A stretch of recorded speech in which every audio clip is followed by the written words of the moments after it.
ले सकते हैं। बाकी सूर्य का जो स्नान है वो पीछे होकर करना है और अग्नि को आगे होकर तापना है। अग्नि को पीछे तापना नहीं है, सूर्य को आगे से तापना नहीं है। फिर बहुत सारी है कि ये 8वें महीने में ये न करे, अति गर्मी न ले, अति ठंडी न ले, अति ठंड वाला जो प्रदेश है उससे सेवन कम करे। फिर ये अभी जो हम करते हैं कृत्रिम में, ऑक्सीजन पूर्ण प्रमाण में ले। अभी हम एसी हॉल में बैठ जाते हैं तो ऑक्सीजन नहीं मिलता है, कम मात्रा में मिलता है। तो खुली हवा, ऑक्सीजन जहां पर पूर्ण मात्रा में हो, वो ऐसे स्थान पर रहे। 9वें महीने में बाद में होता है सर्वांग परिपूर्ण जब हो जाता है जीव, तो 9वें महीने के बाद माने 9वां महीना जो है वो पूरी तैयारी में जाता है। उसमें आप रेगुलर जो करते हैं वो करिए, जो 8वें महीने की चर्या है वो वहां पर करें, क्योंकि अब पूरी तैयारी हो रही है। डिलीवरी आएगी तो उसके लिए जो जो बंदोबस्त करना है वैद्य का, उसका औषधियों का, वो सब पास में रखें कि कौन सी चाहिए। नॉर्मल डिलीवरी के लिए क्या क्या चाहिए तो वो प्रयोग हम बताते हैं सब जगह। गोबर का रस है, अपा मार्ग का मूल है, वो बांधने का होता है इधर मूल, तो तुरंत प्रसव हो जाता है। आयुर्वेद के प्रभाव प्रयोग में है ये सभी। तो ऐसे बहुत सारी बातें हैं जो लेनी है, जैसे कि वो डिलीवरी नॉर्मल हो ऐसा प्रयत्न करना है, क्योंकि ये नेचुरल है। सीजर होता है तब तो कोई प्लान नहीं, लोग बोलते हैं कि वो पेन नहीं होते हैं उसमें, तो सीजर करवा देते हैं। लेकिन उसके बाद का जो पेन है ना वो बहुत महंगा आता है, क्योंकि उसके बाद उसका भात निकलता नहीं। तो वायु का जो गमन होना चाहिए, अधोगमन होना चाहिए, वो होता नहीं है तो शरीर में रह जाता है। तो सभी वात प्रकोप उसके बाद के होते हैं। इसके लिए बाद में पैर दुखना, ये रूमेटिज्म होना, आर्थराइटिस होना, उसमें स्वेलिंग होना, सूजन आना, ये सभी प्रकार के जो डिसीज है वो आफ्टर, ये जब भी नॉर्मल डिलीवरी नहीं होती है तो उसके बाद के डिसीज है। और वो प्रकोपित होकर यदि मन में गया तो शिरोरोग करता है। मतलब अनेक प्रकार के शिरोरोग बताए हैं। तो वो हेडेक, तो इधर दर्द होना, याद नहीं रहना, बहुत सारे डिसीज होता है। तो वो आयुर्वेद में बताया कि वायु है उसका अनुलोमन होना चाहिए, तो डिलीवरी टाइम पर हो जाता है। यदि नॉर्मल डिलीवरी हुई तो अनुलोमन, इसके लिए उसके यहाँ अभ्यंग करते थे हम लोग पहले। जब भी डिलीवरी आई तो उसके बाद अभ्यंग कराना है, इसके लिए वात का अनुलोमन हो। फिर ऐसी औषधि थी, 104 प्रकार की औषधि है, उसको देना है, उसके लड्डू बनाकर देना है। उसको पूर्वागार या उत्तरागार का कोई भवन होता है उसमें ही रखना है। कितना लाइट आना चाहिए, कितना नहीं, सूर्य सीधा नहीं आना चाहिए उसके भवन में, वो डायरेक्ट नहीं आना चाहिए, नहीं तो गर्मी लगती है। तो ऐसा। फिर गुगुल का धूप नित्य क्या करे, तो गुगुल का एक गोबर का कंडा होता है, उसके ऊपर गुगुल का धूप, हमने उसको रोग रक्षक धूप करके एक बनाया है, अभी तो नहीं है लेकिन शिवानी में वो धूप करें। धूप करने से क्या होता है, आयुर्वेद में सबसे सूक्ष्म परमाणु धुएं के, धूप के ऊपर एक चिकित्सा। बालकों को कोई भी डिसीज हो जाए तो कौन सा धूप देना है, काश्यप संहिता में ऐसे धूप देने का वर्णन बताया गया है कि ऐसे ऐसे धूप दो, तो उसके इफेक्ट जो उसके गुण है वो उसके धूप में आए। जैसे डीजल के जो गुण है वो डीजल के धुएं के। इसके लिए अभी वो जो परमाणु है ना वो इतने सूक्ष्म होते हैं कि हमको लगता है कि हमने सुगंध ली, लेकिन सुगंध नहीं लेते हम, उसके परमाणु अंदर चले जाते हैं। तो धुएं के परमाणु सबसे सूक्ष्म है। इसके लिए आयुर्वेद में बताया कि रोज धूप लो, तो वायरल इन्फेक्शन नहीं होगा, बैक्टीरियल इन्फेक्शन नहीं होगा। रोज धूप करना है। गोबर का कंडा, उसके अंदर गुगुल करके एक इतना इतना आता है, उसको डालना तो धूप होगा। साधारण ये धूप है, लेकिन बाद में डिसीज वाइज धूप दिए गए। तो उसके लिए वो धूप करने से जो बाहर का बहुत सारा ग्रहों का प्रभाव है, बहुत सारे ऊर्जा का प्रभाव है, बहुत सारा डिसीज का प्रभाव है, वो नहीं होगा। तो धूप 1 महीने से कर सकते हैं 9 महीने तक, लेकिन 9वें में कंपल्सरी करना है। और जब डिलीवरी हो जाए उसके बाद तो खास करना है। फिर उसकी शक्ति चली गई, यौवन चला गया, प्रसूतांतंच यौवनम, तो उसको क्या करना है, स्नेहपान कराना है, घी खिलाना है उसको। फिर साफ सफाई कैसे करनी है उसका आयुर्वेद में पूरा वर्णन है। लेकिन पंचगव्य में आपको खास करके एक तो दूध, गाय का घी, गाय का दूध, वो 9 महीने चालू रखना है। 9 महीने चालू रखना है, बराबर। दूसरा, खास करके पंचगव्य घृत करके आता है, जो पंचगव्य घृत, महापंचगव्य घृत, 2 प्रकार है। पंचगव्य घृत 5वें महीने में लेना है, उसका अपस्मार अधिकार में तो डिसीज में वर्णन है, लेकिन मन और बुद्धि के लिए अच्छा है, पंचगव्य घृत करके। दही है वो मंदक नहीं लेना है, मतलब दही जो होता है, दधी, आयुर्वेद में जो दधी है वो पूरा जमा हुआ, बीच की अवस्था का न हो। जैसे अभी जमाया रात को तो मिनिमम 1 रात्रि जानी चाहिए। दही का काल है 9 घंटे से 12 घंटे तक मिनिमम जमाया हुआ। बीच की अवस्था का दधी मंदक कहते हैं। मंदकम दधी अभिष्यंदीकरण, चरक में बताया है कि जो जमा हुआ दही नहीं है वो डिसीज करता है। तो दही पूरा जमा हुआ होना चाहिए। दही पता है ना आपको, गर्भावस्था में वो चांदी के पात्र में जमाना है। चांदी का पात्र पता है ना, सिल्वर का, सिल्वर का पात्र लेकर उसमें रात को दही जमाए, वो दही सुबह खाए। रात को दही नहीं खाना है, रात को छाछ नहीं पीनी है। सूर्य जब होता है तभी दही और छाछ लेनी, तो नहीं तो सुबह पीना है। इसलिए हमारे यहाँ काल बताया दोपहर या भोजन के काल में दही अथवा छाछ लेना है। दही लेंगे तो बहुत अच्छा है, थोड़ा, लेकिन रोज नहीं, 3 दिन में 2 दिन में 1 बार, वो चांदी का, सिल्वर का, उससे बहुत गर्भ पोषण होता है। ये होगा। फिर साइनस होता है, हेडेक होता है, तो बताया गया नासा शीर्षो द्वार, मतलब ये नासिका है वो शीर का द्वार है। इसके लिए पहली चिकित्सा बहुत अंगों से हो सकती है, ऐसा आयुर्वेद ने बताया। आयुर्वेद में एक डिसीज होगा तो एलोपैथ की तो दवाई ही लेनी पड़ेगी, फिर सलाइन आई तो सलाइन लगानी पड़ेगी, तो ये लेना ही पड़े तो एलोपैथी की दवाई लो, उसमें तकलीफ नहीं। लेकिन इंजेक्शन हो सके वहां तक ना लो, क्योंकि इंजेक्शन लेने से धातु पकती है, मल नहीं पकते। आयुर्वेद के हिसाब से वो दोनों, हमने इसके ऊपर काम किया है बहुत। सीपी शुक्ला साहब जामनगर में जो थे, वो एलोपैथी भी जानते थे पूर्ण और आयुर्वेद भी पूर्ण जानते थे। चक्रपाणी व्याख्या उनको पूरी कंठस्थ थी, चरक की चक्रपाणी व्याख्या है, इतना ग्रंथ है वो चक्रपाणी का। तो उन्होंने बताया था कि वो जो ये लेते हैं, हम इंजेक्शन लेते हैं, तो उससे धातु का पाक होना है, मल का पाक होना चाहिए। तो ये न, इंजेक्शन हो सके वहां तक अवॉइड कर। कुछ हो गया और इंजेक्शन दिलवा दिया, कुछ हो गया और इंजेक्शन, तो वो आयुर्वेद में वो पता है, शुचि का भरण बोलते थे उसको, इंजेक्शन का कंसेप्ट है आयुर्वेद में, लेकिन वो उस समय मना है।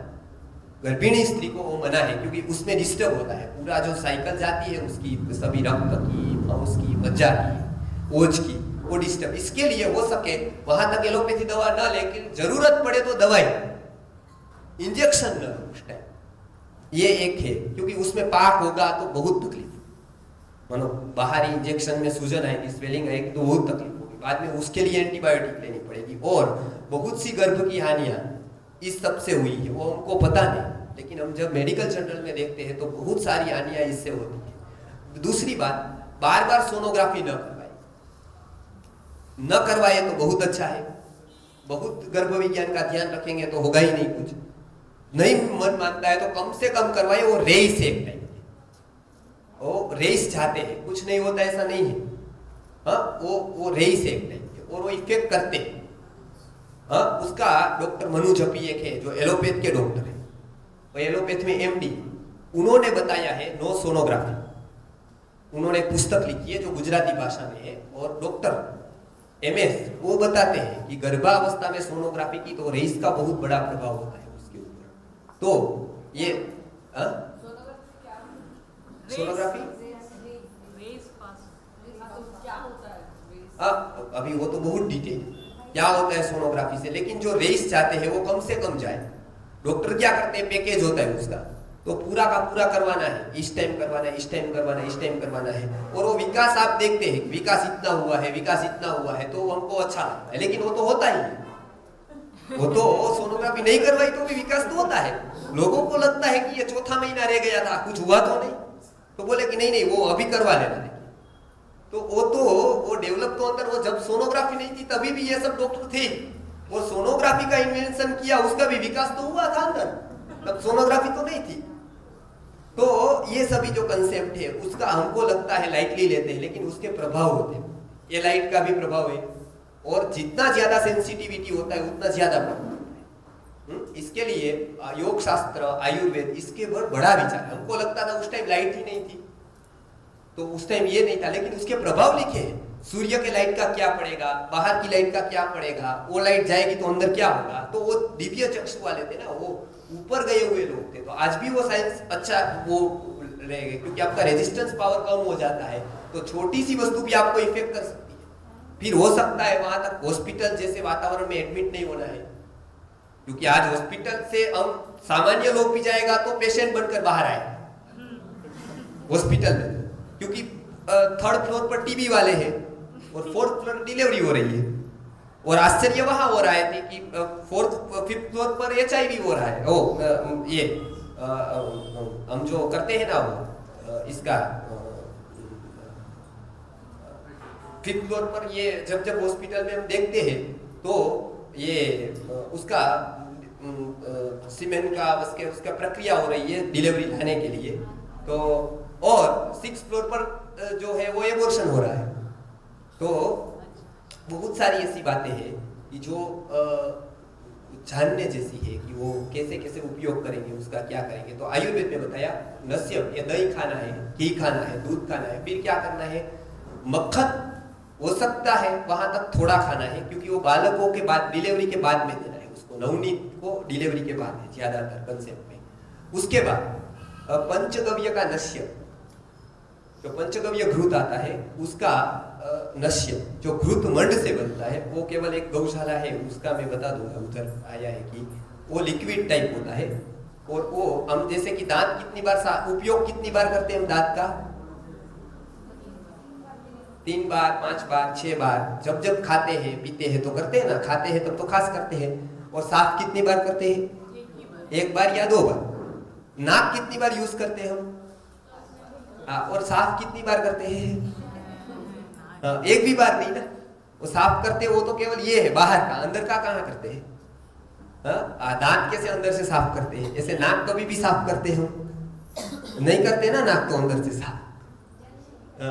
तो आयुर्वेद में इसके लिए बताया गया कि साइनस होता है, इसके बहुत सारे कफ के रोग होते हैं, इसके लिए नाक को रोज साफ करना है। और खास करके अवस्था में साइनस से बचा जाए, हेडेक से बचा जाए, इसके लिए पंचगव्य घृत करके एक आता है, लिक्विड आता है, इतना सा बोतल होता है, उसके केवल 2 बूंद पंचगव्य घृत ऐसा आता है। वो घृत ही है, मतलब लिक्विड फॉर्म जैसा आता है, सेमी लिक्विड, उसको डालना है और फिर उसको रखना है ऐसे 100 पीने तक।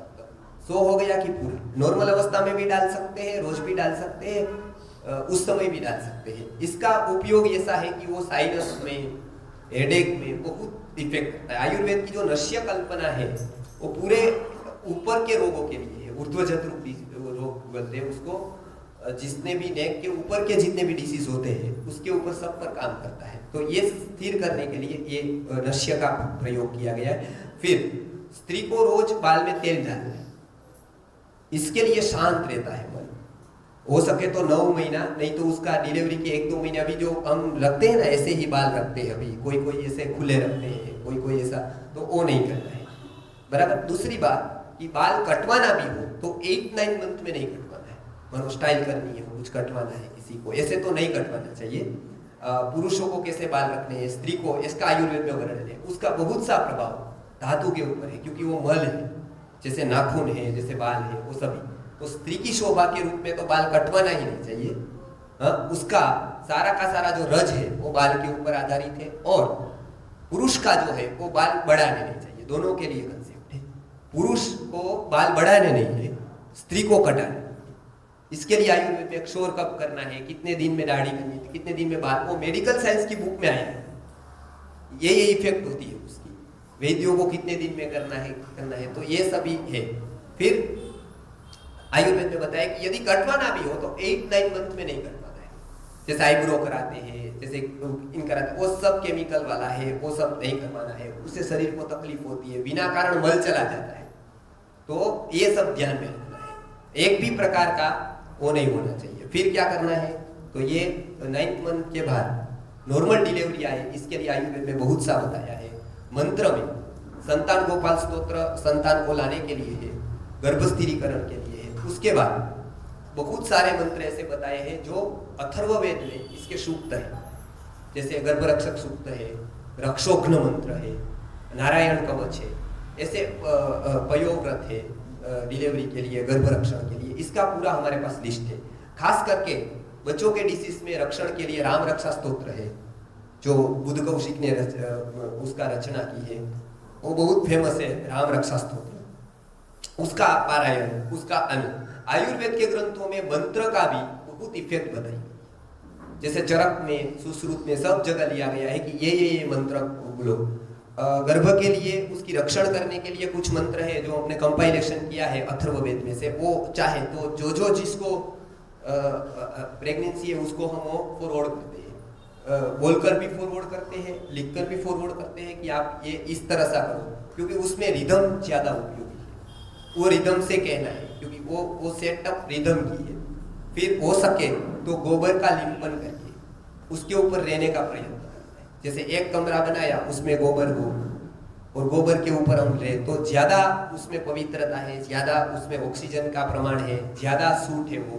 तो गर्भिणी स्त्री का जो गर्भागार बताया है, तो इसके लिए वो लिंपन करने का बोला है। वो पहले दिन से किया तो बहुत अच्छा है, नहीं किया, हमारे यहाँ पॉसिबल नहीं है, तो एंड में 9th मंथ में भी जो कर सकते हैं। और पंचगव्य का सेवन वो बहुत आवश्यक, मतलब दूध, घी, दही, पंचगव्य घृत का नश्य, ऊपर तेल, ऊपर माथे पर तेल डालना है, जैसे भृंगराज का तेल है, ब्राह्मी का तेल है, ये ऊपर ये करना है, क्योंकि उससे मस्तिष्क में शांति होती है। वो समय हमारे विचार चंचल होते हैं, उस समय बहुत, तो उसकी शांति के लिए क्या करें, तो ये यहाँ बताया कि इधर रोज मालिश करके सो, ध्यान, चक्रों का ध्यान करना है, एक एक चक्र पर ध्यान है। आयुर्वेद की हिसाब से या अथर्ववेद के हिसाब से हीलिंग कैसा वातावरण चाहिए उसके ऊपर है, ऊर्जा कैसे लेनी है, चक्र का ध्यान बताया है, ऊर्जा का बताया है, मंत्र का बताया है, फिर पूजा का संस्कार बताया है, कितने संस्कार होते हैं जो ये टाइम पर होते हैं। जैसे पुंसवन है, तो पुंसवन में क्या करना है पुरुष को, स्त्री को, फिर गर्भाधान है, उसके बाद बच्चे का जन्म होता है, तो जन्म के बाद जो उसको सर्वप्रथम उसको जरूरी है क्या होता है, तो सब सफाई करना जरूरी होता है। सफाई करने के बाद उसको मर्दन अभ्यंग जरूरी है, क्योंकि वो जन्म प्रभृति शस्य थे, मतलब वो 6 कर्म ऐसे हैं कि जो जन्म से ही कर सकते हैं। जैसे नश्य है, तो एक छोटा सा बूंद उसको नाक में कॉटन से देकर साफ करना है, वो जन्म से करना है, मतलब पहले दिन से कर सकते हैं। फिर बच्चे के लिए थोड़ा थोड़ा इधर लगाकर कर सकते हैं, एक एक बूंद, फिर साफ करना है, मालिश करना है। फिर हमारे यहाँ एक संस्कार था जिसको जात कर्म कहते थे, उसको जिह्वा के ऊपर, अभी तो डॉक्टर लोग नहीं ले जाने देते हैं उसमें अंदर हनी, घी, ये सब, क्योंकि उसको ये पता नहीं है कंसेप्ट। बहुत सारे डॉक्टर ऐसे होते हैं जो वो करते हैं कि समझ जाते हैं, बाद में वो अलाउ करते हैं, और बहुत लोगों ने किया है वहाँ पर।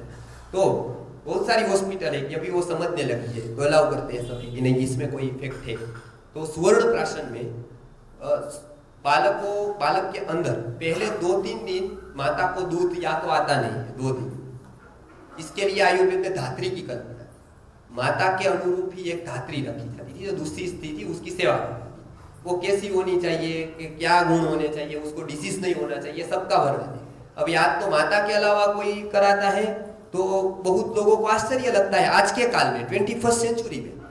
और हम पहले के लोगों को बताते थे कि वो तो बहुत ऑर्थोडॉक्स थे।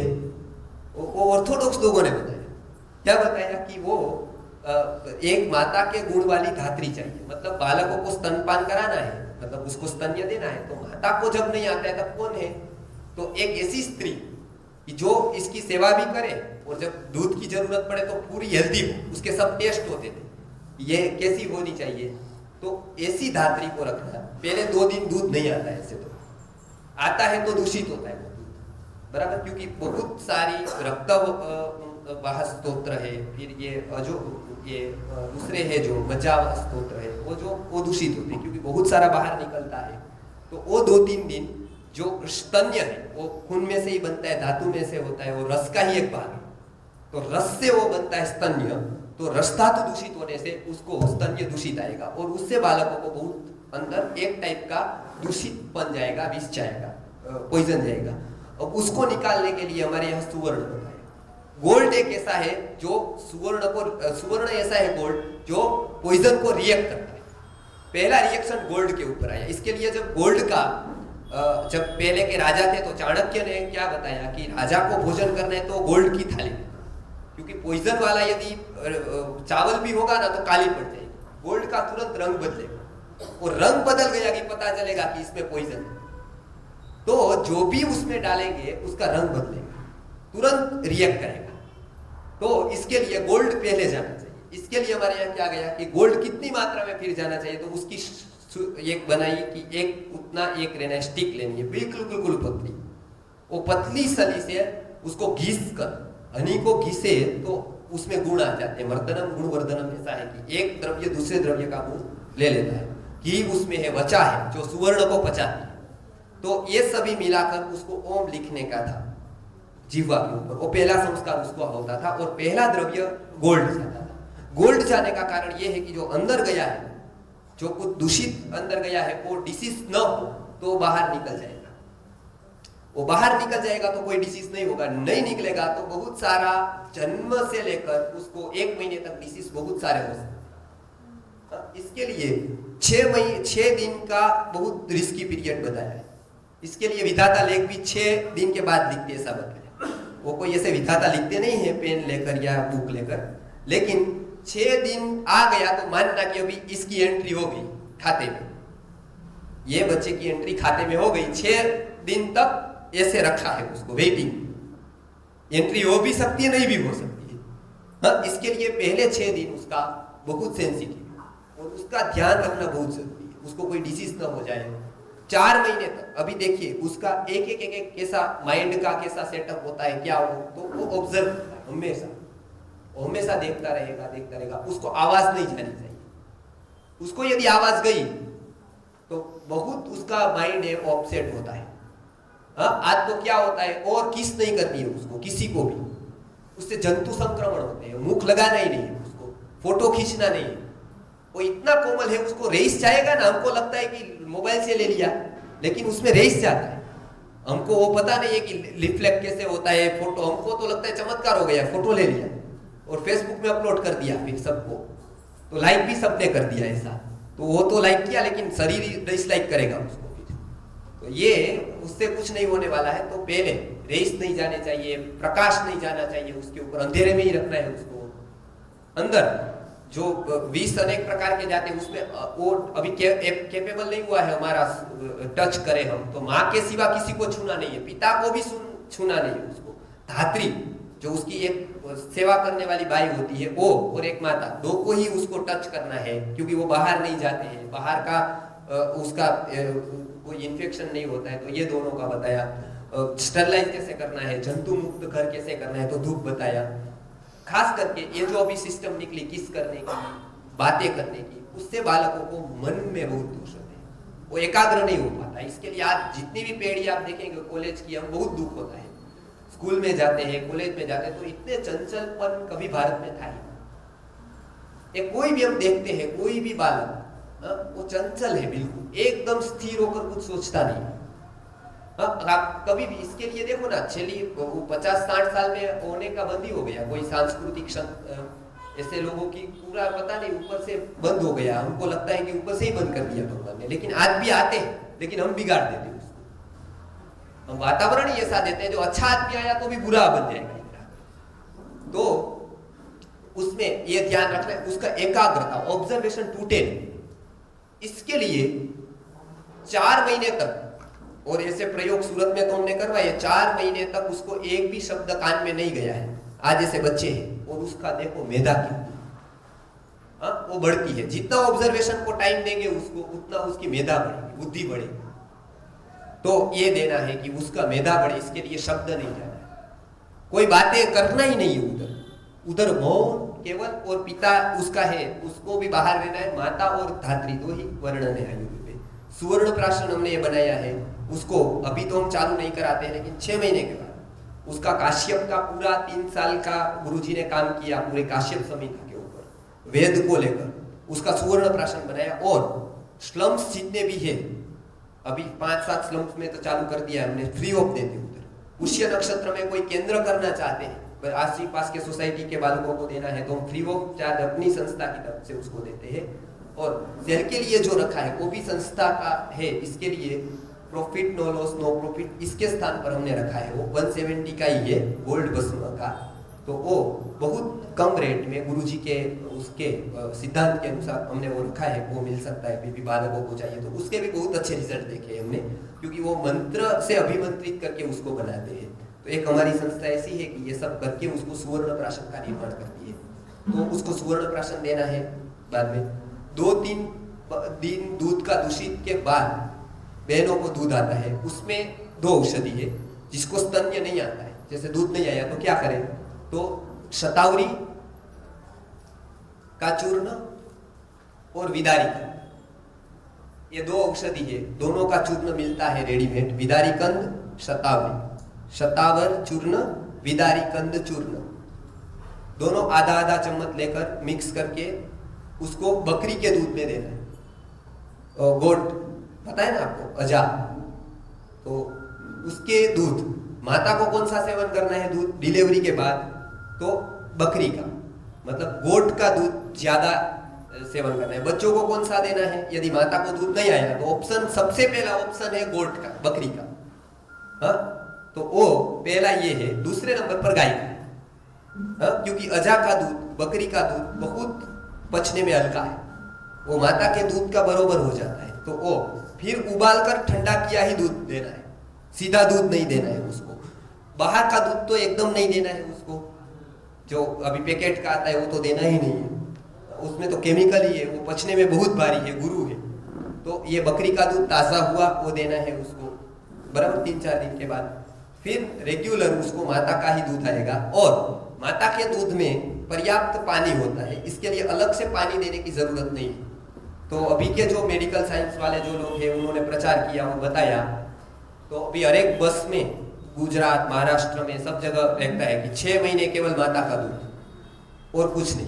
पहले वो लोग क्या लिखते थे पता है, माता का दूध पर्याप्त नहीं है, इतने प्रोटीन इतने विटामिन ये दो, तब से हम विरोध करते थे, इसको कुछ नहीं देने का है। वो सब पहले ये निकाला था कंसेप्ट, माता के दूध सफिशिएंट नहीं है, उसके साथ आप ये विटामिन दो, ये दो, ये पाउडर दो, ये फ्लेवर वाला वो दो, ये प्रोटीन पाउडर दो, उसको कम हो जाएगा, डेफिशिएंसी हो जाएगी। तो हमने बहुत बार कहा, तो अभी कोई लोग वहां गए, उन्होंने रिसर्च किया और प्रामाणिकता से बताया, तो सब जगह आप देखेंगे वो प्रचार कर रहे हैं कि 6 महीने तक माँ का ही दूध। पहली बार किसने बताया, आयुर्वेद ने बताया। दूसरी बात वो बताते कि पानी नहीं देना है, लेकिन आयुर्वेद में भी बताया पानी नहीं देना है, जरूरत नहीं। लेकिन कोई कोई अवस्था ऐसी आती है जब उसका जल तत्व कम हो जाता है तो पानी देना है। जब बच्चा बहुत रोएगा और आपको उसका कारण नहीं पता चलेगा कि क्या कारण है, तो उसको हो सकता है उसका पानी कम, तो पानी दो। हम क्या करते हैं,